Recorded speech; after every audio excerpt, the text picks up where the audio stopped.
general manager of the Oakland A's, David Forst. How are you in San Diego? I'm happy to be here. Thank you for getting me out of my room. And First time out of the room?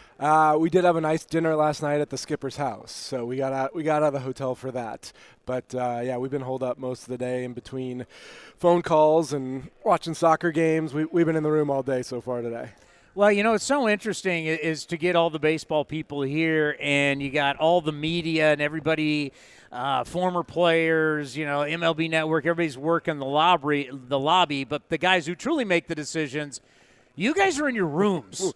We are. We spend a lot of time. I mean, first of all, it's nice to have our whole group together. You know, people coming from around the country. So you get everybody together in one place. You do kind of want to spend time with your own group. So we do spend a lot of time in the room, but also it's not time effective to go through the lobby here or try to go to other teams' rooms or agents' rooms. It's easier just to have those conversations, you know, while we're all together in one place. Yeah, the meetings have dramatically changed since you got into this business to where, yeah, no one had cell phones. No one even had pagers back in the day. I mean, it's like everybody had a hotel. You had a hotel landline. So, yeah, you guys had to meet.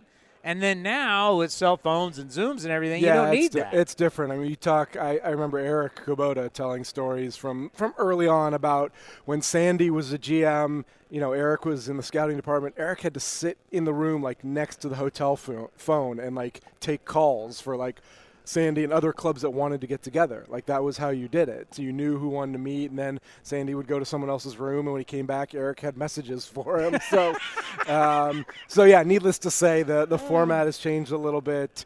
You know, we're doing deals via text. We're Zooming with players. Instead of players flying in, you can Zoom with them to have meetings, and so it's a little different now. You know, we were in the exact same spot in 2019, but, you know, at that point, a lot of people, you just kind of forget about, but it was the last time that we actually had the winter meetings. And Sandy told us, I couldn't believe it, we were all shocked, that one of the trades for Ricky Henderson, he was looking in Baseball America at prospects. You want to talk about how far the game has come from the 80s to where we are today. I'm assuming you don't get a magazine anymore, an actual paper magazine to look at prospects to see who you're going to trade for. No, I don't know what a magazine is. But I will say, like, you know, when we're looking at other organizations, you do keep an eye on how, you know, prospects are ranked by, you know, whether it's Baseball America or ESPN or Baseball Prospectus. You know, there is some sort of some sort of industry standard that you're looking at to see how, you know, how prospects are valued, but no, we have our evaluations, we have scouts. It's a different process now when you're going through other teams' players. You know, I've been asked this question by people outside of Oakland where they ask, like, now that Billy Beane's not a part of baseball operations, how's it going to go? And my answer is always like, the same. Kind of, I mean, nothing's really changing. I mean, you've been the GM now for years. You were running a lot of the team when you were the assistant general manager. So it's like, so to let everybody know, it's kind of business as usual is the best way to put it. Yeah, I think it absolutely is. And Billy is never far away. I've talked to him 3 times already today. So, yeah, I mean, I'd be crazy not to lean on him and his advice going forward. I mean, he is, you know, officially now in an advisory role and going to work with John on some things as well. But baseball ops is obviously where his passion is, and he's got a ton of expertise and advice that we're all going to continue to lean on. All right, so obviously Twitter is it's very deadly at this time because there's so many different things going out there, and it's really unfair to the players. But, I mean, you've had to deal with already. I mean, walking in here today, people thought Sean Murphy was already traded, and that's not the case. That is not the case. No, I had only been in the building for 20 minutes yesterday when apparently things, you know, went wild on Twitter. I started hearing from clubs and writers. I had no idea what was going on. So that's part of the environment now, is that there have always been rumors. You know, the winter meetings was always about rumors and what are you hearing in the lobby and what, you know, talk to other clubs, and Twitter has sort of exponentially increased the reach of, I guess, those rumors. So, no, I mean, you deal with it, and look, in a way, it being out there that Sean Murphy had basically been traded, it kind of accelerated some of those conversations in a way. I mean, clubs call like, what's going on? I thought we were in the middle of discussion, or or agents call and say, hey, I thought this was happening. So it's weird. It changes your conversation and what you sort of want out there.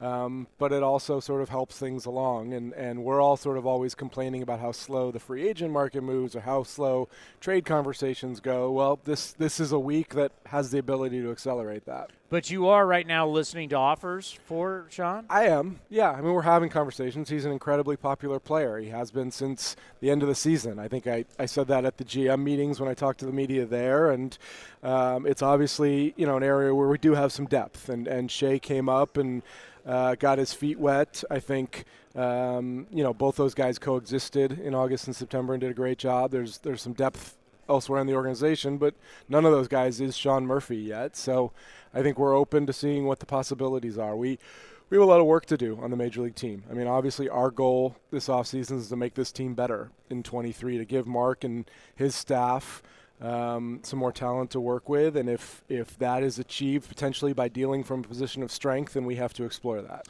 I've learned this from Mark Kotze, and I've learned this from Bob Melvin. You hate losing.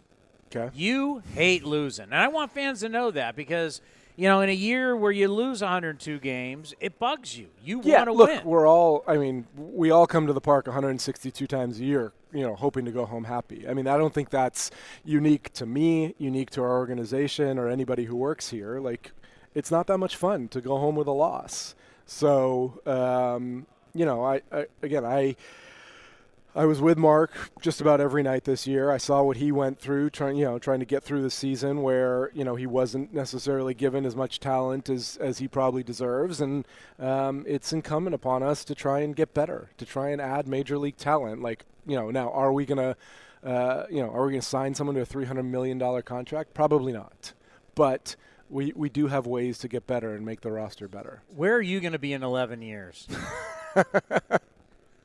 I have no idea. I've been asking everybody. I mean, the only person in this building that knows where they're going to be in 11 years is Trey Turner. No one else. Cody, like all of us are like, right. I mean, am I going to have grandkids at that point? I mean, 11 years. None of us are getting full no trade clauses like that either. I just like, wow. One of my themes, I always like to do themes, when we're down in spring training or an event like this, is how do the A's get better? How do the A's get better in these next 3 days? Really, It's 4. You were here yesterday. How do you guys get better these next Monday, Tuesday, Wednesday? Well, we haven't, I've been asked that question a few times this offseason, and I haven't necessarily narrowed it down to, like, specific areas of the club or specific players. Like, I think we have a lot of room to improve. And I think, you look at the rotation, you look at the bullpen, the position player group, offense, defense. I mean, there are a lot of ways to do it. The bullpen maybe is one of the quicker, easier ways to improve. We had a handful of games last year that we just didn't nail down, and if you do win those games in the ninth inning, your record probably looks different. You win closer to 70 games, and it puts a little different spin on the season.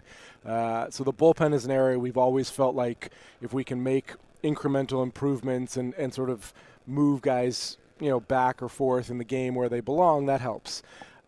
Position player wise, I think we need to add offense. We really do. We have a few players, who took leaps forward last year, and Murph and Brownie. Guys like Dermis Garcia came up and did a nice job. Got to get Ramon healthy, do some things that improve sort of the consistency of the offense. But we need to add some bats and some more consistent major league at bats. And then the depth of rotation. I like the talent we have in our rotation and the guys we have coming back, but you're going to need depth. Part of the reason we asked AJ Puck to get ready as a starter because we know we're going to need options and add to that depth. So, look, it's a long-winded way of saying there's any number of ways we could make this team better. Really an interesting spring coming up here for AJ because it's like, okay, can he make it into the rotation? If not, there's now not that question of whether he can be successful in the bullpen. Right. You got that in your back pocket. Yeah, no, he took a big leap from where he was 12 months ago. And I said the other day, like, he needed to go out and have a healthy season, and he did. And he worked hard to stay healthy, he worked hard to be available, just about every night out there. And then when it was all said and done, he came to Kotz and to Emo and said, I'd like to have the chance to start again. So we're going to give him that shot. And yeah, he will be one of a number of things that we're looking to evaluate in the spring. And people need to know right now you're dealing with agents. You're looking to acquire players right now. Yeah. No, that's been the case, all off season. Again, like I said earlier, this week has a tendency to accelerate things when guys start going off the table, and we've seen a couple signings, obviously the very top of the market with DeGrom and Verlander and Trey Turner signing. Those have trickle effects on down, and other players and other clubs start making their moves. So we've had a lot of conversations with agents over the past few weeks. We've made some offers. We're involved in free agency and hope to get something done. When we were growing up, everybody loved veteran managers. Everybody loved veteran players to help get you over the top. Like the A's did it in the late 80s. Then you saw the Toronto Blue Jays do that a lot when they won their 2 World Series, whether it's Winfield and Molitor and Stu and Jack Morris and those guys. The Yankees did that in the late 90s, early 2000s.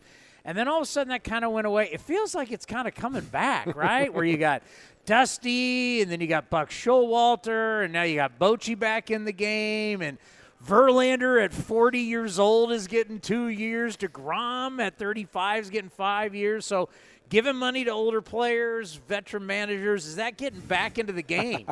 I don't know about the managers part.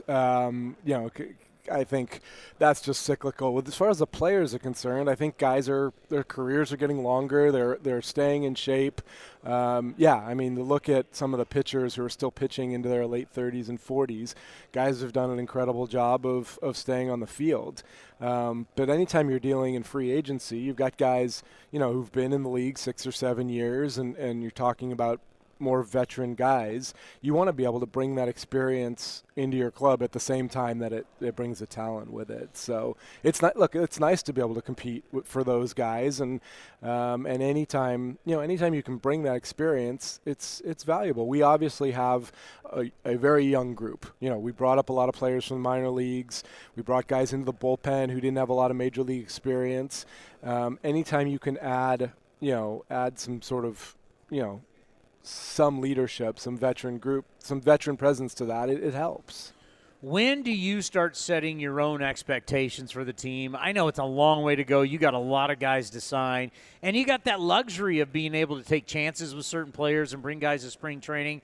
When do you, as a general manager, start going, okay, this is what I expect for 2023? Because I'm assuming coming out of the lockout was just like, who knows? Yeah, that was such a weird timing and off season. We have historically continued to make deals into February and March. So I don't think until we get to, close to opening day, do we really feel like, okay, what do we have in front of us? And some of the deals we've made, later in the offseason have been some of our best deals. So as exciting as it is to sort of be involved in things right now and to maybe say you came away from the winter meetings with a deal or two, I think we know that patience pays off. If you make a deal in February, it doesn't count any less than one you made in December.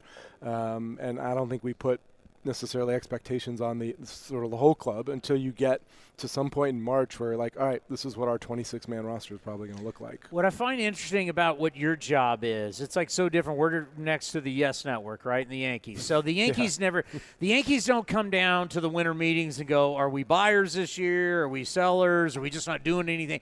They have to do what they do.